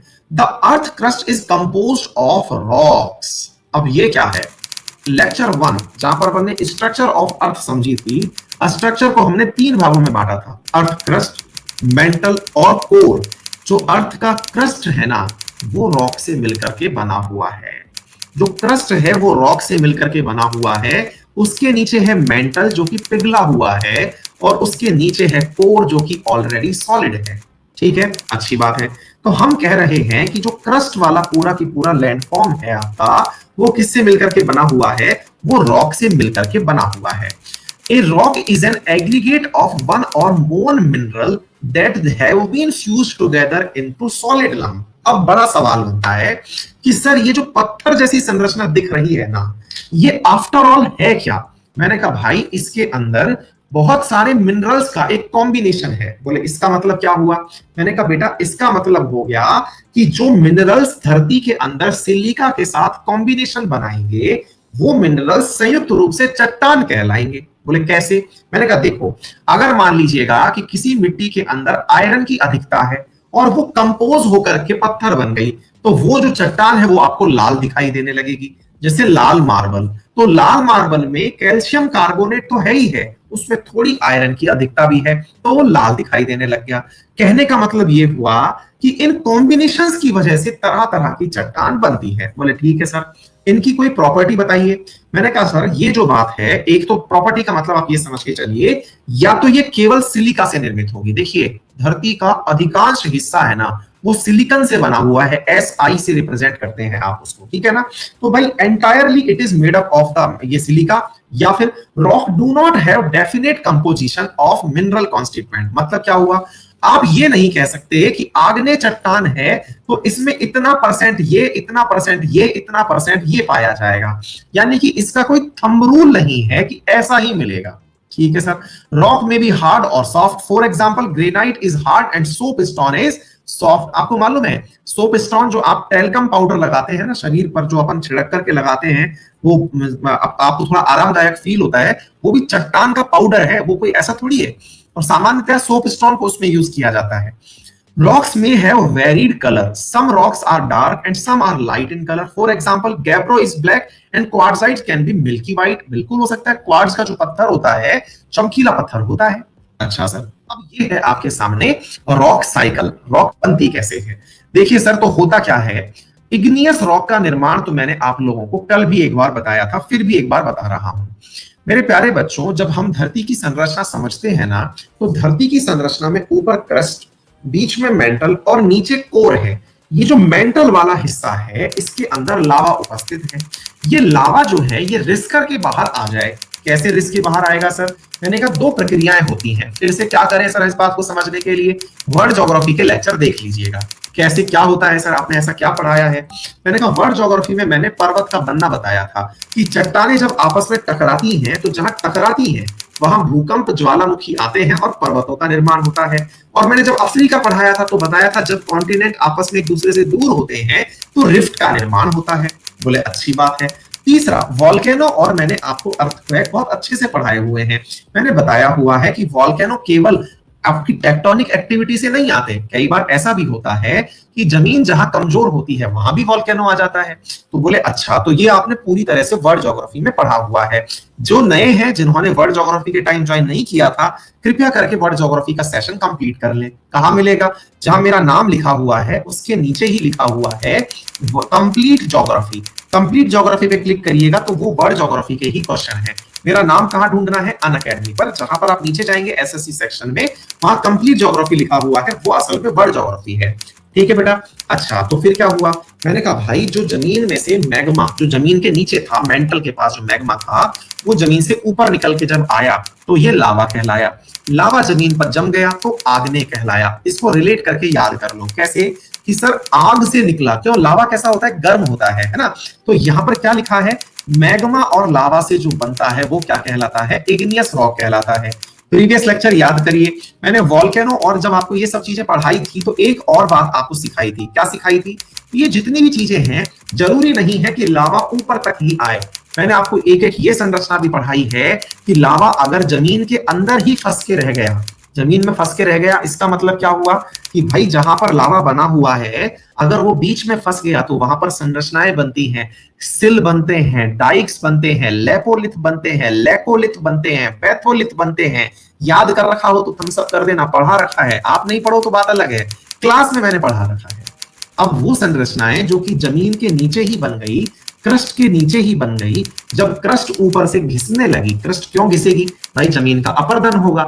जब जमीन का अपर्दन होगा तो वो घिसने वाली संरचनाएं जो जमीन के अंदर अभी मैग्मा के नाम से थी, वो जब सामने दिखी तो एकदम लावा के रूप में दिखी, मतलब वो चट्टानों के रूप में दिखने लगी।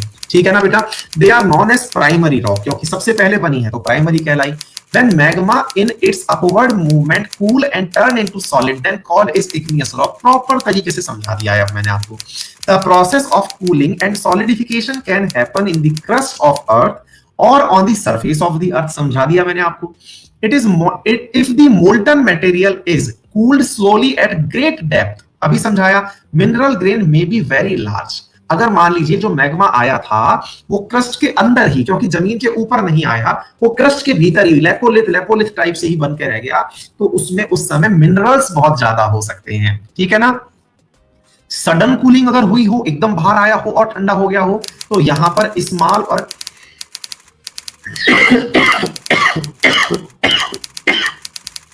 सॉरी, तो उसके अंदर स्मॉल और स्मूथ ग्रेन होंगे क्योंकि वो सीधा लावा है जो बाहर निकल के आया हुआ है। इंटरमीडिएट कंडीशन यानी कूलिंग के प्रकार के आधार पर है। कूलिंग में जितना टाइम लगेगा उतना अच्छा है ताकि दुनियादारी से मिनरल्स जो है वो इसमें मिलते रहें। एग्जाम्पल ऑफ इग्नियस रॉक, अब आपको ये याद करना पड़ेगा, granite, gabbro, पेग्माइट, basalt, volcanic, ब्रेका, tough, ये नाम है जो आपको याद करने पड़ेंगे। इसमें मैं कुछ भी नहीं कर पाऊंगा। और मेरी जगह अगर कोई टीचर ये बोलता हुआ पाया जाता है कि वो कुछ कर पाएगा तो भैया उसको सलाम कर देना, और मैं कहूंगा कि मेरा सलाम भी प्रेषित कर देना, ठीक है ना। ये हमको खुद ही क्या होता है, कहते हैं ना अपन को कि स्वर्ग देखना है, बोले हाँ, तो बोले मरो पहले। तो भैया आपको करना पड़ेगा ये काम, आपको सेलेक्ट होना है ना, तो पढ़ो पहले। तो पढ़ने के लिए आपको पढ़ना है ये, ठीक है ना। मैंने क्या काम करवा दिया वो मैं आपको समझा दिया प्रॉपर तरीके से। अब इस फोटो के माध्यम से भी इसे देख लीजिएगा मेरे प्यारे बच्चों। जो भी मैग्मा था जमीन के नीचे, जमीन के नीचे जो मैग्मा था, वो मैग्मा देखिए इस तरह से फोटो के अंदर प्रॉपर तरीके से आपको दिखाया है। हाँ जी, एक बार यस और नो में मुझे ये बता दो कि क्या आपको इग्नियस रॉक समझ में आ गई, एक बार बता दीजिए प्लीज।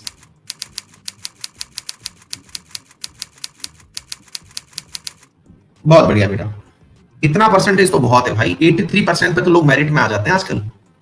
चलिए, थैंक यू सो मच, है ना। और जिनको समझ नहीं आई उनका तरीका बताऊं, ये वीडियो आप कितनी भी बार देख सकते हैं, तो आप इस वीडियो को चला चला के बार बार देखते रहना, सब समझ में आ जाएगा बेटा। अब सेडिमेंट्री पे बढ़ते हैं। इसमें क्या होता है, rocks of the earth surface are expose to denudation agent. अब इसमें क्या होता है, आपकी जो रॉक बाहर निकल के आई हुई है, इस पर क्या होगा, चीजें आकर के बैठेंगी, ओके। और क्या होगा भाई, कहीं से बह करके मिट्टी आई, कोई भी चीज बन के आई, तो वो डेनुडेशन एजेंट की वजह से, and are broken up into various size of fragment. बिल्कुल हो सकता है सर, क्यों नहीं हो सकता, चट्टान है तो टूटेगी, चट्टान के ऊपर कोई चीजें आएगी भी, इसमें क्या बात है। These fragments are carried by various exogenous agencies and deposited।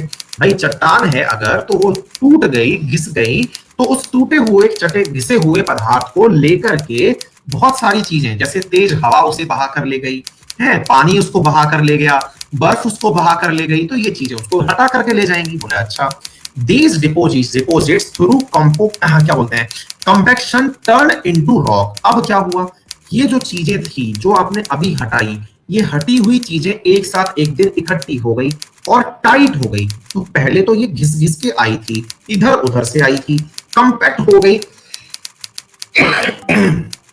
तो मेरे प्यारे साथियों, क्या बना लिया इन्होंने,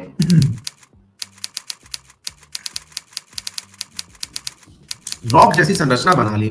this process is called lithification. ये प्रक्रिया क्या कहलाई, लिथिफिकेशन कहलाई। मतलब क्या हुआ, कैसे याद रखें, याद करिए, मैंने आपको पढ़ा रखा है, जमीन के ऊपर वाला हिस्सा जो होता है वो लिथोस्फीयर कहलाता है, ठीक है ना। तो भाई साहब, जो चट्टान है उसके ऊपर का हिस्सा घिस घिस करके चलता चला गया, हवा के माध्यम से, जल के माध्यम से, या फिर बर्फ के माध्यम से, एक जगह एकत्रित होता होता उसने सॉलिड संरचना बना ली, सॉलिड रॉक जैसी संरचना बना ली। ये पूरी प्रक्रिया लिथिफिकेशन कहलाई।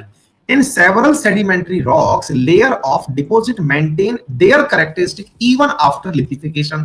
अब सुनिए, ये जो बनती गई चट्टान है, असल में ये सेडिमेंट्री चट्टान है क्योंकि इधर उधर से सैंड के रूप में जो मिट्टी आई थी उसके मिलने से बनी है। लेकिन साहब एक बार में तो नहीं बनी होगी, क्योंकि सैंड बनने में भी सदियां लगती हैं। तो जो भाई पहली बार बनी, फिर थोड़े दिनों बाद यानी कि साल 2 साल बाद फिर मिट्टी आई, वो जम गई, वो बन गई, तो लेयर्स बनती चली गई, यानी एक लेयर के ऊपर दूसरे लेयर, दूसरे लेयर के ऊपर तीसरे लेयर चलती चली गई, ठीक है sir. Sandstone shale are some of the example of sedimentary rocks. Depending upon the mode of formation, sedimentary rocks are categorized into 3 groups. किस किस में, मैकेनिकल फॉर्म में, सैंडस्टोन कॉन्ग्लोमरेशन, ये मैकेनिकली यानी कि किसी तरह से दम लगा करके बनाया गया हो, केमिकली जैसे कि लाइमस्टोन जो है वो बह के चला जाता है, ऑर्गेनिक फॉर्म जैसे कि लाइमस्टोन, कोयला का जो निर्माण है। अब बोले कोयले का निर्माण सेडिमेंट्री है क्या, बिल्कुल सर। क्यों, क्योंकि जमीन के अंदर जो भी जीव जंतु दबे रह गए थे, वो दबे हुए जीव जंतु जो है असल में वो अब रॉक में ही तो कन्वर्ट हो गए। तो कोयला खुद क्या बन गया, वो सेडिमेंट्री रॉक है। क्यों, क्योंकि जो जीव दबा था वो अब दब करके अपनी नेचुरल रूप में जा चुका है, कार्बन में जा चुका है घिस मर के, तो वो जो है आपका सेडिमेंट्री रॉक का फॉर्म बन के आ गया। अच्छी बात है। तीसरी जो रूप है मेरे प्यारे बच्चों, उसका नाम है मेटामॉर्फिक रॉक। इसमें क्या होता है, these rocks are formed under the action of volume, pressure and temperature changes। अब मतलब क्या है इसका, सर क्या हुआ कि जो सेडिमेंट्री रॉक थी ना, ये तो अब आग्नेय चट्टानों के घिसने से करने से बन करके आई थी। इन्हीं के एकत्रित होने से सेडिमेंट का भी निर्माण हुआ। मेटामॉर्फिक में क्या है कि अगर सेडिमेंट किसी एक निश्चित रूप में परिवर्तित हो जाए, या इग्नियस चट्टान जो आग्नेय चट्टान है वो खुद किसी एक निश्चित रूप में परिवर्तित हो जाए, तो ये जो रूपांतरण से नई चीज बन के आती है वो मेटामॉर्फिज्म कहलाती है। मान लीजिएगा कि आप लोगों ने एक साधारण उदाहरण से समझते हैं हम, कि हम लोगों ने क्या देखा कि भाई कैल्शियम कार्बोनेट जो है वो संगमरमर भी कहलाता है, कैल्शियम कार्बोनेट जो है वो टंटा भी कहलाता है, चूना पत्थर जिसे आप कहते हैं। कैल्शियम कार्बोनेट की वजह से ही जो आपका ये सोप स्टोन बनता है ये भी बन रहा है, सब जगह कैल्शियम कार्बोनेट है।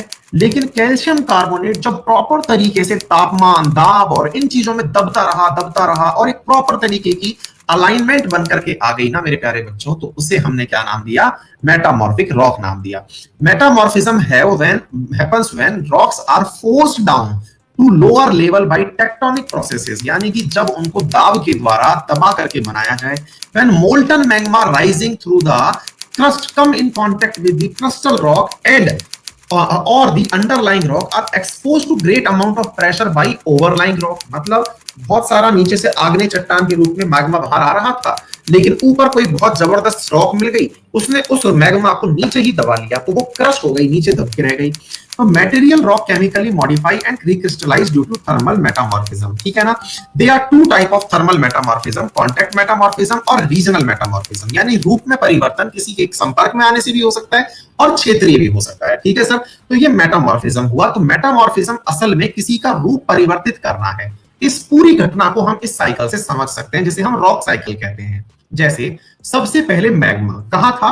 क्रस्ट के नीचे था। ये जो मैग्मा था, ये मैग्मा क्रिस्टलाइज हुआ तो आग्नेय चट्टान बना। क्या चीज बनी? इग्नियस रॉक बनी। इग्नियस रॉक का मतलब समझ में आया? बहुत अच्छे से समझा दिया। इग्नियस रॉक बनी तो उस पर अवक्षेपण की प्रक्रियाएं हुई, यानी कि वो धीरे धीरे टूटना शुरू हुई। उसकी वजह से सेडिमेंट बने। सेडिमेंट मतलब समझे तो मट्टी के कण या फिर तंतु बने। वो सेडिमेंट जब एक जगह इकट्ठे होने लगे तो उसकी वजह से इकट्ठे होने पर जो संरचना बनी वो सेडिमेंट्री रॉक कहलाई। जब ये सेडिमेंट्री रॉक मेरे प्यारे साथियों, इसके ऊपर भी जब अत्यधिक ताप, दाब और ये सब चीजें लगी, तो मेरे प्यारे साथियों इसकी वजह से जो चीज बन के आई वो मेटामॉर्फिक रॉक कहलाई। मेटामॉर्फिक रॉक अगर पिघल जाएगी, वापस से पिघल जाए, बोले क्यों पिघलेगी सर? अभी बताते हैं। याद करो, मैंने कल परसों भी आपको चैलेंजर डीप पढ़ाया था। मैंने क्या कहा था कि जब दो चट्टानें टकराती हैं और एक चट्टान नीचे सबडक्ट हो जाती है, तो जो चट्टान नीचे दब गई तो वो तो कहां चली गई? मेंटल के पास। और मेंटल के पास जब गई है तो अत्यधिक तापमान पर वो रॉक जो है वो पिघल गई है। तो वो जो मोल्टन फेज में जो पहुंची है, वो मोल्टन फेज में पहुंची हुई जो चट्टान है वो वापस मैग्मा बन गई। ये लीजिए, तो ये पूरा की पूरा रॉक साइकिल है जो कि आप लोगों को समझ में आ जाना चाहिए। उम्मीद है कि आप लोगों को आज का सेशन समझ में आया होगा। बहुत कुछ पढ़ने का था, बहुत कुछ सीखा आपने। चूंकि इस वीडियो को आप कई बार देख सकते हैं, तो उम्मीद है कि आप अपने देख करके इस सेशन को बार बार रिवाइज कर लेंगे। ये तय है कि आज बहुत सारा कंटेंट मैंने पढ़ा दिया है और उम्मीद करता हूं कि सभी को अच्छे से समझ में आया होगा। एक बार अपना बता भी दीजिए कि सर आपको समझ में आ गया हो, तो थम्स अप कर दीजिए please. Thank you so much. मैं बहुत खुश हूं और आप लोगों की खुशी मेरे सामने आपके परिणाम के रूप में है। आप सबने रेस्पॉन्स दिया मुझे, बहुत बढ़िया, thank you so much.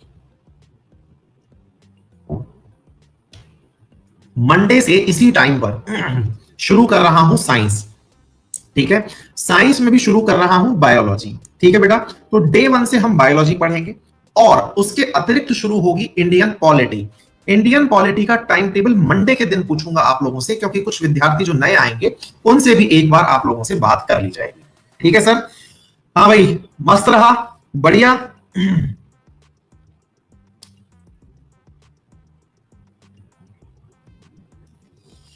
All well. और ये सारा कंटेंट अगर आपको A4 में भी चाहिए तो मैं A4 में भी आपको ला करके दे दूंगा। Thank you so much. आप सभी लोगों ने इतना अच्छे से मतलब चीजों को समझा और एफर्ट्स को आपने पहचाना।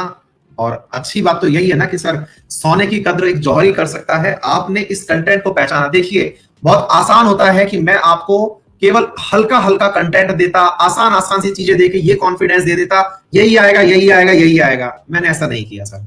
जो इंपॉर्टेंट है, जहां से चीजें आती हैं, वो सारी चीजें मैंने आपको प्रॉपर तरीके से पहुंचाई हैं। ठीक है ना? मतलब मैं अपने आलस में कि आप लोगों के साथ में कुछ गलत करता, वो ठीक नहीं लगता मुझे। ठीक है ना? तो भाई थैंक यू सो मच। और आपके लिए मैं इस पूरे कंटेंट को A4 में भी कन्वर्ट करवा करके अपलोड कर दूंगा, चिंता मत करिए।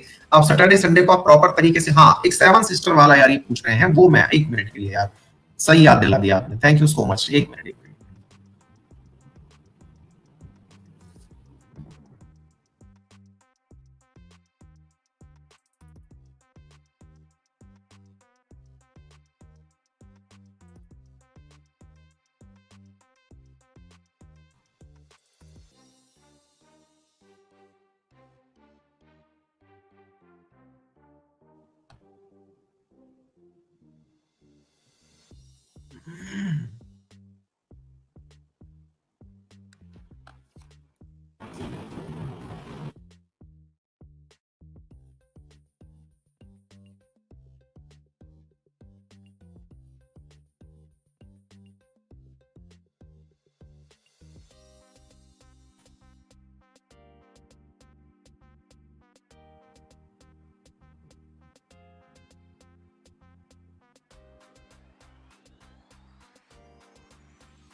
यार उस दिन तो मैंने शेयर भी किया था।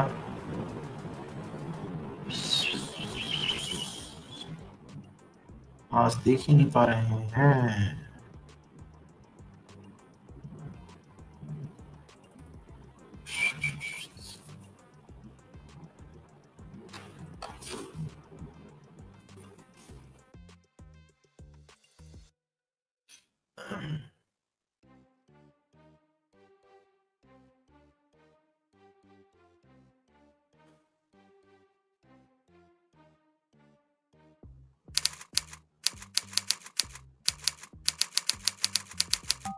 हाँ मिल गया भाई, बधाई हो, मिल गया।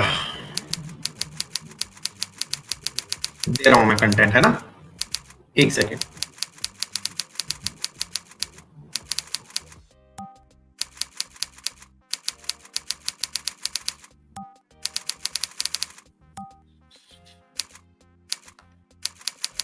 एक मिनट शेयर कर रहा हूँ बेटा, है ना?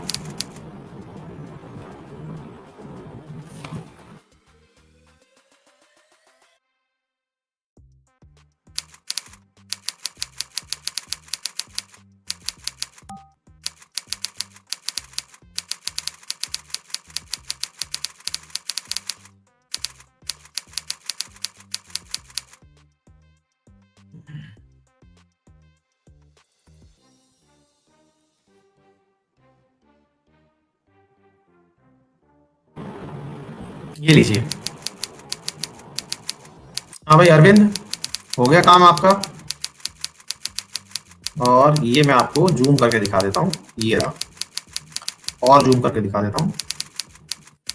ये लिखा हुआ है 8 sister not 7, times of India newspaper. तारीख है इसकी, अब आप देख लेना भाई, इसका जो भी स्क्रीनशॉट वगैरह लेना है, दिसंबर 16। और ये पूरा की पूरा इन्होंने लिखा हुआ है, प्रॉपर तरीके से पढ़ लेना। ठीक है ना? लोग मानते हैं, अदरवाइज सिस्टर विस्टर थोड़ी होती है पहाड़ों में यार, मतलब ये थोड़ी है। ठीक है ना? हाँ भाई, आयुष की बात सुननी चाहिए। आयुष ने एक बहुत अच्छी लाइन लिखी है मुझे, और बहुत पसंद भी आ रही है। सर एसएससी एग्जाम के लिए फाउंडेशन कोर्स को प्लीज जल्दी मत बढ़ाइए, ऐसे में सिर्फ एसएससी के लिए पूरा कोर्स क्रैश कोर्स बन जाएगा। सर प्लीज एक बार में एक क्लास रेगुलर चलने दीजिए। बिल्कुल आयुष, मैं आपकी बात से 100% सहमत हूं, इसलिए मैं मंडे को पॉलिटी शुरू नहीं कर रहा हूं, मैं उसके बाद भी एक पोल कराऊंगा। चलिए मैं अभी पोल करा ही लेता हूं। आयुष आपकी बात से सहमत हूं। एक्चुअली क्या है आयुष, आपकी तरह ही मुझे मैसेजेस बहुत सारे प्राप्त हुए, जिसमें विद्यार्थियों ने यह कहा कि सर हम पूरा समय लेकर के तैयारी करने बैठे हैं, हम लोगों ने क्रैश कोर्स ज्वाइन नहीं किया। मतलब हम, हमारे लिए आप इतना जल्दी जल्दी इतना सारा कंटेंट मत कराइए, ताकि हमारे लिए मतलब मुसीबत हो जाए कि हम 5-5 क्लास पढ़े, खत्म भी करें, दिक्कत हो जाए। और मैं खुद भी एग्री करता हूं इस बात से, है ना? तो मैं इस बारे में आपसे पूछना चाहता भी था। एक बार चलिए पोल करा लेते हैं इस बात में, कितने परसेंट लोग हैं ये पता चल जाएगा। कितने परसेंट लोग ये हैं जो ये चाहते हैं, ए वाला आंसर करें, जो साइंस एंड पॉलिटी एक साथ चलाना चाहते हैं। नंबर 2। दूसरा, मैं साइंस में अभी बायोलॉजी शुरू करूं, ध्यान से सुनना, बायोलॉजी शुरू करूं उसके बाद बायोलॉजी मतलब 14-15 दिन में बायोलॉजी खत्म हो जाएगी, उसके बाद मैं पॉलिटी शुरू कर देता हूं। पॉलिटी कंटिन्यूटी में, बायोलॉजी खत्म फिर पॉलिटी, बायोलॉजी देन पॉलिटी, फिर मैं ले लूंगा इसके अंदर पॉलिटी खत्म होने के बाद में फिजिक्स केमिस्ट्री एक साथ, फिजिक्स एंड केमिस्ट्री एक साथ, फिर आपके साथ में आगे बढ़ते हुए, यानी कि एक बार में एक ही क्लास। कहने का मतलब ये है कि मैं केवल साइंस जो है ना वो अभी शुरू करूं। ये कितने लोग चाहते हैं, तो आप बताइए क्या पसंद करेंगे। मेरा कहने का मतलब है कि साइंस और पॉलिटी एक साथ शुरू करनी हो तो कृपया करके ए दबाएं। अगर साइंस और पॉलिटी एक साथ शुरू करनी हो तो कृपया करके ए दबाएं। नंबर 2, अगर साइंस को पहले चलने दें और फिर बाद में पॉलिटी लेके आए तो बी दबाएं। बस 2 ही विकल्प हैं आपके पास, चलिए बता दीजिए। मैं बी विकल्प में ये बोल रहा हूं कि पहले बायोलॉजी खत्म करके फिर पॉलिटी शुरू कर देंगे, उसमें कोई लोड नहीं है। तो सवाल दोबारा से बोल रहा हूं, साइंस और पॉलिटी एक साथ चलाने वाले ए दबाएं, पहले साइंस और फिर पॉलिटी, और साइंस में भी पहले बायोलॉजी करा दो फिर पॉलिटी करा देना, तो वो वाले लोग बी दबाएं। चलिए सर बताइए। मैं अपनी तरफ से बता देता हूं, मैं बी का समर्थक हूं। मैं बी वाले पोर्शन का समर्थक हूं क्योंकि बहुत सारे बच्चों के मैसेजेस मुझे पर्सनली मिले हैं। ओ माय गॉड, 83% लोग वाकई में यही चाहते भी हैं। क्योंकि मुझे है ना पर्सनली मैसेजेस प्राप्त हो रहे थे टेलीग्राम पर भी, व्हाट्सएप उस पे, फेसबुक पर भी। बच्चे यही कह रहे हैं सर कि हम ऑलरेडी इतनी क्लास पढ़ रहे हैं आपसे, उन क्लासेस को पढ़ने के बाद फिर एक पॉलिटी और पढ़ो और साथ साथ 2-2 सब्जेक्ट हो जाएंगे तो बहुत हेडेक हो जाएगी। डन है, आपका रिकमेंडेशन मुझे मिल चुका है, हम इसी प्रोसेस पे बढ़ते हैं, है ना। अपन लोग प्रॉपर तरीके से 15 दिन तक पढ़ते हैं, इसको बायोलॉजी को खत्म करते हैं, बायोलॉजी पूरी अच्छे से पढ़ लेते हैं, फिर थोड़ा साइंस पर ब्रेक लगाएंगे, फिर पॉलिटी खत्म कर लेंगे, फिर फिजिक्स और केमिस्ट्री लगाएंगे। डन, थम्स अप कर दो, एग्री। ये बेस्ट रहेगा, है ना। तो इससे मतलब थोड़ा सा चेंज भी हो जाएगा, साइंस भी थोड़ा सा, मतलब आप लोगों को अक्सर बायोलॉजी नहीं आती है, बाकी आप साइंस वाले विद्यार्थी हो तो आप लोगों को क्या है वो फिजिक्स केमिस्ट्री तो अच्छे से आ रही होती है, बायोलॉजी में दिक्कतें आ रही होती हैं आप लोगों को। ठीक है ना, चलो थैंक यू सो मच, करते हैं अपन बेटा, है ना। Okay bye bye, take care, see you.